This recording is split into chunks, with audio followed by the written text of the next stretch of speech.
नमस्कार, आप देख रहे हैं जनसेवक समाचार और मैं हूं पूजा। इंदौर में अब कोरोना बेअसर होता जा रहा है। ऐसा हम इसलिए कह रहे हैं क्योंकि शहर में रोजाना मौत का आंकड़ा अब 0 हो गया है। यही नहीं, नए मरीजों की संख्या में भी गिरावट आई है। कोरोना के संक्रमण से जूझ रहे मध्य प्रदेश के इंदौर को अब राहत मिलती नजर आ रही है। मार्च के बाद पहली बार इंदौर में लगातार तीसरे दिन रविवार से लेकर मंगलवार तक कोरोना वायरस के संक्रमण से एक भी मरीज की मौत नहीं हुई है। शहर में 24 मार्च को कोरोना से पहली मौत हुई थी। उसके बाद इन 7 महीनों में 2 से लेकर 7 मौतें रोज दर्ज हो रही थी। लेकिन अब महामारी का असर कम होने और मरीजों की संख्या घटने से मृतकों की संख्या 0 पर आ गई है। 50 टेस्ट की रिपोर्ट हमें प्राप्त हुई थी, जिसमें से 5185 नेगेटिव थे और 148 पॉजिटिव थे। जैसा कि आप देख रहे हैं कि हमारे टेस्ट लगाने की क्षमता प्रतिदिन बढ़ती जा रही है और पॉजिटिविटी रेट निरंतर कम होती जा रही है। अभी ये 2 के लगभग पहुंच गई है और केसेस हमारे पास निरंतर कम आते जा रहे हैं। मृत्यु कल एक भी रिपोर्ट नहीं की गई थी और 679 हमारा रिपोर्ट अभी तक हुई है और ठीक होकर जाने वाले लगभग 113 मरीज ऐसे थे जिनको पहले हमने छुट्टी दी थी और 70 ऐसे थे जो कल छुट्टी हुई थी और इनको मिलाकर कुल मिलाकर हमारे 29,799 लोगों को हम लोग अब तक सकुशल घर भेज चुके हैं। ये जो रिकवरी रेट है लगभग 88% के करीब हमारी बन रही है, जो पूरे भारत में सबसे अच्छी रेट में से एक है।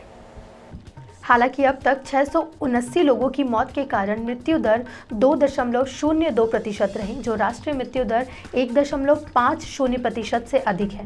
अप्रैल से लगातार मौतें हो रही थी। स्वास्थ्य विभाग के अफसरों का कहना है कि संक्रमण दर घटने, गंभीर मरीज कम आने और सबसे अहम मरीजों के तुरंत इलाज करवाने से हालात सुधरने लगे हैं। देखिए, प्रारंभ से ही ये बात कही जा रही थी कि यदि किसी को ज़रा भी लक्षण होते हैं तो नज़दीकी स्वास्थ्य केंद्र में दिखाकर अपनी जांच कराएं और तत्काल उनका इलाज शुरू करा लें। कोई बीमारी यदि शुरू में ही पकड़ ली जाती है और उसका उपचार शुरू हो जाता है तो उसके भयावह रूप नहीं आ पाता है, मृत्यु दर भी कम हो जाती है और रिकवरी रेट भी बढ़ जाती है। वर्तमान में यही सब हो रहा है।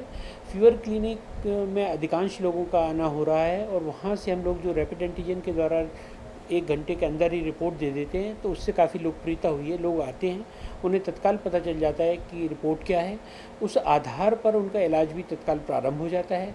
चूँकि उपचार में विलम्ब नहीं होता है, अतः किसी तरह के कॉम्प्लिकेशन आने के चांसेस बहुत कम हो जाते हैं। वही लगातार देखने में आ रहा है कि हमारी मृत्यु दर भी कम होती जा रही है और स्वस्थ होकर लोग घर पे जा रहे हैं। अब तक जिले में 3,90,153 सैंपलों की जांच हो चुकी है। इनमें 33,719 संक्रमित मरीज मिले हैं। अब तक 29,799 मरीज ठीक होकर घर लौट चुके हैं। अभी भी जिले में 3,241 एक्टिव मरीज हैं। वहीं रैपिड एंटीजन सैंपल की संख्या 1,06,258 हो गई है। पॉजिटिव रेट की बात करें तो यह अब 2.77 पर पहुँच गया है। कोरोना से अब इंदौर में कोई मौत ना होना निश्चित ही राहत भरी खबर है। इसके विपरीत मिजोरम में कोरोना से एक मौत की खबर आई है। अब तक इस राज्य में कोरोना से कोई भी मौत नहीं हुई है, लेकिन अब ये चिंता बढ़ाने वाली खबर है। इस बुलेटिन में फिलहाल इतना ही। देश और दुनिया की बाकी खबरों के लिए देखते रहिए जनसेवक समाचार। धन्यवाद।